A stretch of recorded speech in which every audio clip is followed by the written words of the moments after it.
Philippines और America का जंगी plan सामने आया है।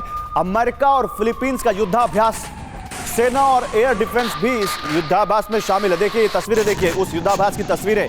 तो अमेरिका कोशिश ये कर रहा है कि चीन के जो पड़ोसी देश हैं, जो फिलीपींस या मलेशिया या फिर ब्रूनोई, इस तरह के जो देश हैं, जो छोटे छोटे देश हैं, उनके साथ मिलकर किस तरह से चीन को कॉर्नर किया जाए। और इसी के तहत अमेरिका और फिलीपींस का जो युद्धाभ्यास है उसकी तस्वीरें हम आपको दिखा रहे हैं। और इन देशों को अमेरिका की जरूरत भी है, क्योंकि चीन का इनके साथ विवाद है बहुत तरीकों का। चीन के साथ इनका सीमा विवाद बहुत दिनों से चल रहा है, और चीन का जो विस्तारवादी रवैया है उससे निपटने के लिए इनको अमेरिका की जरूरत है। इसी बीच कैसे यहां पर चीन के खिलाफ फिलीपींस और अमेरिका एक साथ हैं, ये इन तस्वीरों में आप देख सकते हैं। एक और बड़ी खबर है, चीन को कैसे वर्ल्ड वाइड घेरने की तैयारी कर रहा है अमेरिका, ये भी समझिए। अगर चीन बहुत ज्यादा एक्टिव है तो अमेरिका भी शांत नहीं बैठा हुआ है।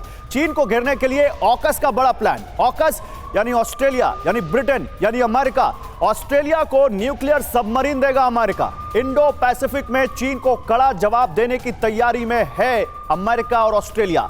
अमेरिका के प्लान पर चीन का भड़कना तय है, क्योंकि अगर ऑस्ट्रेलिया के पास न्यूक्लियर सबमरीन्स आती हैं, मतलब अमेरिका का एक और पावरफुल अलाय जो चीन के बहुत करीब है, जो चीन के पास है, जो उस समुद्र से मिलता है जिससे चीन और ऑस्ट्रेलिया जुड़ते हैं, वहां उसके पास न्यूक्लियर ताकत आएगी। आइए जल्दी से आपको दिखाते हैं बिग वॉल पर ये फरे महाजंग का जो बारूदी खेल चल रहा है, ये दोनों तरफ से कैसे चल रहा है और चीन कितना बड़ा इसमें प्लेयर बन गया है। पहले आप देखिए चीन का अमेरिकी काउंटर प्लान, जो ये हम आपको दिखा रहे हैं हेडर। क्या है ये प्लान? ऑस्ट्रेलिया को न्यूक्लियर सबमरीन देना। हालांकि फ्रांस से मिल रही थी, फ्रांस नाराज भी हुआ इस डील से जब ऑस्ट्रेलिया हटा। अमेरिका से हुआ ये डील हुई, और अब ऑस्ट्रेलिया को परमाणु हथियारों की चलाने की क्षमता वाली पनडुब्बियां देगा अमेरिका। उससे क्या होगा? 3 न्यूक्लियर सबमरीन दी जाएंगी। 2030 तक ये न्यूक्लियर सबमरीन ऑस्ट्रेलिया को मिलेंगी, और इससे इंडो पैसिफिक में चीन की दादागिरी खत्म होगी। यह सबसे बड़ा काउंटर प्लान है यहां पर अमेरिका का। आगे देखिए ऑकस डील का मकसद क्या है।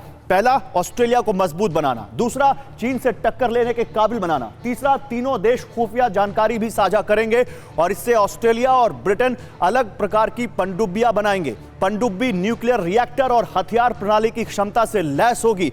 यानी जो ऑकस है, क्वाड भी है, उसकी चर्चा बाद में करेंगे, लेकिन पहले ऑकस की हम बात कर रहे हैं। कैसे ऑकस बहुत ज्यादा यहां मजबूत कर रहा है एक दूसरे को।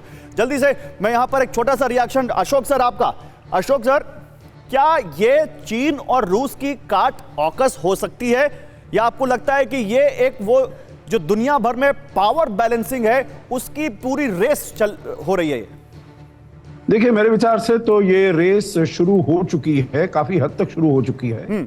आपने जैसे बताया, जो भी ऑकस में 2030 तक 3 पनडुब्बियां दी जाएंगी, तो हमें अभी जो कुछ करना है वो थोड़ी शॉर्ट टर्म के लिए भी करना है गौरव, क्योंकि अभी जो हम बात कर रहे हैं, चीन और रूस एकदम साथ में आ रहे हैं। चीन का ताइवान के ऊपर हमला बोलने का जो प्लान है, जितनी वो आक्रामक उसने अपनी स्थिति बताई थी जब नैन्सी पेलोसी पिछले साल वहां पर विजिट की थी, और रूस ने भी कहा है जो पूरी तरीके से वो चीन का जो पोजीशन है ताइवान के ऊपर, उसको वो मानता है। तो इसीलिए हमको ये शॉर्ट टर्म और मीडियम टर्म भी देखना है।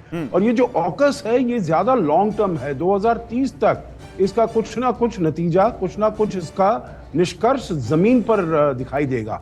तो अब अगर पश्चिमी देशों को वो नतीजा किसके हक में होगा? वो नतीजा क्या चीन को घेरने के हिसाब से होगा, या नतीजा कुछ इसका उलट हो सकता है? चीन का कुछ रिएक्शन भी देख सकते हैं हम। नहीं, चीन तो कहता रहा है। चीन अभी जब ये ऋषि सुनाक वहां पर गए हैं, वॉशिंगटन डीसी गए हैं, और वहां राष्ट्रपति जो बाइडेन और प्रधानमंत्री अल्बनीज़े से बातचीत हुई है, तो इसका तो बहुत ज्यादा घोर विरोध किया है चीन ने। हमेशा से करता है, क्वाड का भी, ऑकस का भी, इंडो पैसिफिक, सभी का वो घोर इसका विरोध करता है। परंतु मेरे विचार से इससे इनको ना तो ऑकस को ना क्वाड को कुछ ठीक है। फर्क मैं अभी पड़ने वाला सवाल को ताइवान पर लेकर जाता हूं।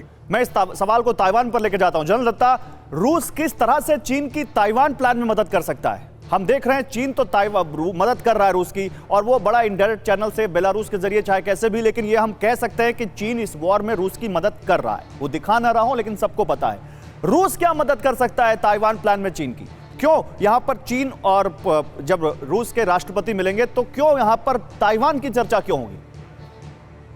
देखिए, ऐसा है कि जो रूस और यूक्रेन के वॉर का आउटकम होगा वो चीन के ऊपर उसका बहुत बड़ा असर होगा।